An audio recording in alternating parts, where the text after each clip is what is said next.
ရောနေတဲ့ကြောကပညာသည်မတန်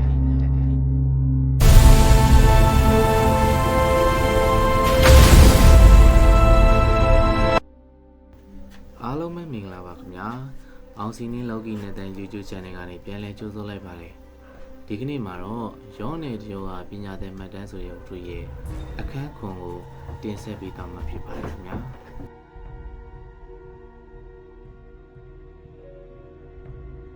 ညောင်မင်းအောက်ကပညာစမ်းပွဲပြီးကြတဲ့ကကျုပ်ရဲ့စိတ်ထဲမှာတခုခုထူးခြားသွားသလိုပဲဗျအရင်လိုကြောက်စိတ်တွေတိတ်မရှိတော့ပဲပတ်ဝန်းကျင်ကိုပိုးပြီးတတိထားကြည့်တတ်လာတယ်။ဘာကြီးဘုန်းကြီးကလည်းကျုပ်ကိုအရင်လိုဝေယဝဆတွေကြီးပဲခိုင်းမနေတော့ပဲညနေတိုင်းမှာကျောင်းရဲ့အတွင်းကန်းတွေကိုခေါ်သွားတတ်တယ်။အဲ့ဒီအတွင်းကန်းထဲမှာတော့ဖုံနေတက်နေတဲ့ပေမူပရပိုက်တွေအများကြီးပဲဗျ။ဘာကြီးဘုန်းကြီးကအဲ့ဒီအထက်ကမှရွှေကြီးထိုးထားတဲ့ပေပရပိုက် energy တခုကိုထုတ်ယူလိုက်တယ်။မောင်ထွန်းမင်းကဥက္ကံညွန့်ရဲ့အစီရင်ကိုခံရဘူးသူဆိုတော့မင်းရဲ့ခန္ဓာကိုယ်ထဲမှာဂမ်မီရတဲ့တချို့ကပ်ပါနေပြီအဲ့ဒီတက်ကိုမင်းကကောင်းတဲ့ဘက်မှာအသုံးချတတ်ရင်မင်းအတွက်အကာအကွယ်ဖြစ်မယ်ဒါပေမဲ့မင်းရဲ့စိတ်ကမခိုင်မဲ့အမောင်ဘက်ကိုယိမ်းသွားရင်တော့မင်းကိုယ်တိုင်ကနောက်ထပ်ဥက္ကံညွန့်တယောက်ဖြစ်သွားလိမ့်မယ်ဘာကြီးဘုန်းကြီးရဲ့စကားကကျုပ်ကိုထိတ်ခနဲဖြစ်သွားစေရဲ့ဗျကျုပ်ကအောက်လန်းပညာတဲ့တရားမဖြစ်ချင်ဘူးလေ။ဘာကြီးဘုန်းကြီးကပရပိုက်ကိုဖွင့်လိုက်တော့ထူးဆန်းတဲ့ရုပ်ပုံတွေနဲ့ရှေးအောင်အခရာတွေကိုတွေ့ရတယ်။ဒီနေ့ကစပြီးမင်းကိုအာယုံတိအတက်ကိုငါစတင်ပေးမယ်။အခုဒီပရပိုက်ပေါ်မှာမင်းလက်ကိုတင်းလိုက်စမ်း။ကျုပ်လည်းဘာကြီးဘုန်းကြီးခိုင်းတဲ့အတိုင်းပရပိုက်ပေါ်ကိုလက်ဝါးတင်လိုက်တာပေါ့။အဲ့ဒီချိန်မှာပဲအံ့ဩစရာကောင်းတာကပရပိုက်ထိကအခရာတွေကကျုပ်မျက်စိထဲမှာလှုပ်ရှားလာတယ်လို့ပဲဗျပြီးတော့ပရပိုက်ထဲကနေအေးဆက်ဆက်အငွေးတက်တီကကျုပ်ရဲ့လက်ဖွားကတဆင်တကူလုံးကိုစီးဝင်လာတယ်ကျုပ်မျက်စိထဲမှာပုံရိပ်တစ်ခုပေါ်လာတယ်ဗျအဲ့ဒါတခြားမဟုတ်ဘူးကျုပ်တို့ဇော်ကြီးကျွန်းရွာကဥက္ကံညုံရဲ့အိမ်ပဲအိမ်ထဲမှာဥက္ကံညုံကခေါင်းပေါင်းဖြူကြီးကိုပေါင်းပြီးအလဲမှာအနက်ရောင်ရုပ်တုတစ်ခုကိုထိုင်ရှိခိုးနေတာသူကရုတ်တရက်ခေါင်းကိုလှည့်ကြည့်လိုက်ပြီးကျုပ်ကိုစိုက်ကြည့်နေတယ်လို့ခံစားလိုက်ရတယ်ဗျာဟာမောင်ထွန်းလေးမိပညာတွေတင်းနေပြီကိုဒါပေမဲ့မင်းတင်နေရတွေကငါ့ကိုမတားနိုင်ပါဘူးကွာကျုပ်လန့်ဖြတ်ပြီးလက်ကိုပြန်ရုပ်လိုက်မိတယ်တကိုယ်လုံးလဲချွေးပြန်နေတာပဲဗျာဖုံတပီတော့ဥက္ကံညုံကိုမြင်လိုက်ရတယ်ဘိုင်ဖုန်းကြီးကခေါင်းငိမ့်လိုက်တယ်အေးအဲ့ဒါမင်းရဲ့အာယုံတိပွင့်လာတာပဲဒါပေမဲ့တတိချာမင်းကသူ့ကိုမြင်နိုင်တယ်လို့သူကလည်းမင်းကိုအာယုံခံနိုင်တယ်အခုမင်းလို့ရမှာကမင်းရဲ့အာယုံကိုဘယ်သူမှမမြင်အောင်အမှောင်ချထားတတ်ဖို့ပဲအဲ့ဒီနေ့ကစပြီးကျုပ်မှာစာသင်ရတာတွေမကပဲစိတ်ကိုငြိမ်အောင်ထားတဲ့ကျင့်စဉ်တွေကိုပါကျင့်ရတော့တာပေါ့ဒါပေမဲ့တရက်မှာတော့ထူးဆန်းတဲ့အဖြစ်အပျက်တစ်ခုဖြစ်ခဲ့ပြန်နေဗျကံကောမျိုးတွေကလူကုန်ထံတယောက်ဖြစ်တဲ့ဥဖိုးတုတ်ဆိုတဲ့သူက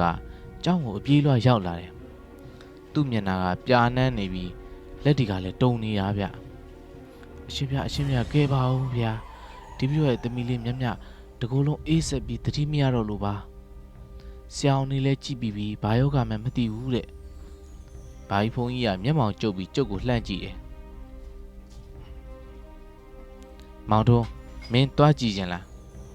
ဒါကမင်းအတွက်ပထမဆုံးသောလက်တွေ့သင်ခန်းစာပဲကျုပ်လည်းကြောက်နေပဲခေါင်းကြီးလဲရတာပေါ့ကျုပ်တို့ဥဖို့တို့ရဲ့အိမ်ကိုရောက်တော့အိမ်ထဲမှာလူတွေဝိုင်းအောင်နေကြတာအခန်းထဲကဂရင်ပေါ်မှာတော့အသက်12နှစ်အရွယ်လောက်ရှိမဲ့မိန်းကလေးတစ်ယောက်လှဲနေရဲ့ဗျသူ့မျက်နှာကဖြူရော့နေပြီးအသက်ရှူတန်းကလည်းမကြတကြပဲဘိုင်ဖုန်းကြီးကကျုပ်ကိုအနားသွားခိုင်းတယ်ကျုပ်ကအဲ့ဒီမိန်းကလေးရဲ့နားကိုကတ်သွားပြီးကြည့်လိုက်တဲ့အချိန်မှာကျုပ်ရဲ့အာယုံတိကချက်ချင်းအလုံးလုံးတယ်ဗျမိန်းကလေးရဲ့လေပင်မှာအနက်ရောင်အကြောင်းလေး၃ချောင်းကိုမြင်လိုက်ရတာဒါကတာမန်မျက်စိနဲ့ကြည့်ရင်မမြင်ရဘူးဗျဖုံသူ့လေပင်မှာအဆိတ်ခံထားရတယ်ကျုပ်ကတိုးလေးရှောက်လိုက်တယ်ဘာကြီးဖုန်းကြီးကပြုံးပြီးဟ ဟုတ်တယ်အဲ့ဒါဝိညာဉ်ချုပ်အပ်လို့ခေါ်တယ်ဒီမင်းကလေးရဲ့ဝိညာဉ်ကိုတစုံတစ်ယောက်ကချုပ်ထားတာမောင်တို့မင်းအဲ့အက်ကိုမြင်ရရင်မင်းဖယ်ရှားနိုင်လားကျုပ်ရင်းနေဒီကိတ်ခုံလာတယ်ဗျာကျုပ်ကဘာပညာမှမတတ်သေးရလေဒါပေမဲ့ကျုပ်လေပင်ကအဆောင်လေးကပူးလာပြန်တယ်ကျုပ်လည်းမျက်စိမိတ်ပြီးပရိုက်ထဲမှာမြင်ခဲ့ရတဲ့အခရာတစ်ခုကိုစိတ်ထဲကနေပုံဖော်လိုက်တယ်ပြီးတော့ကျုပ်ရဲ့လက်နှချောင်းနဲ့မိန်းကလေးရဲ့လေပင်ကအကြောင်းလေးတွေကိုအသာလေးပို့လိုက်တာပေါ့ထွက်သွားစမ်းကျုပ်ကစိတ်ထဲကနေအမိန်ပေးလိုက်တယ်အဲ့ဒီအချိန်မှာပဲမိန်းကလေးရဲ့ပါးစပ်ကနေအစိမ်းရောင်အံပတ်တီဟောကနေထွက်လာပြီးအာဆိုတဲ့အော်တန်ကြီးနဲ့အတူမျက်လုံးပွင့်လာတယ်ဗျာဘေးကလူတွေအားလုံးအံ့ဩစရာကြီးဗျာဆိုပြီးရုပ်သေးသေးဖြစ်ကုန်ကြတယ်ဒါပေမဲ့ကျုပ်ကတော့ဝမ်းမသာနိုင်ဘူးဗျဘာလို့လဲဆိုတော့ကျုပ်အက်ကိုဖယ်လိုက်တဲ့အချိန်မှာအိမ်ရဲ့ပြတင်းပေါက်ပြင်မှာဥကန်ညွန့်ရဲ့တပည့်တယောက်လူတယောက်ကကျုပ်ကိုဒေါသတကြီးနဲ့စိုက်ကြည့်နေတာကိုမြင်လိုက်ရလို့ပဲဗျမောင်ထွန်းမင်းကန်ညွန့်ရဲ့အစီအစဉ်ကိုဖျက်လိုက်ပြီအခုကစပြီးမင်းနဲ့ကန်ညွန့်ကြားမှာတိုက်ပွဲကတကယ်စပြီဘာကြီးဘုန်းကြီးရဲ့စကားကကျုပ်ရဲ့နားထဲမှာပဲ့တင်ထပ်သွားတယ်ဗျာကျုပ်ကလူတယောက်ကိုကယ်လိုက်မိတာလားဒါမှမဟုတ်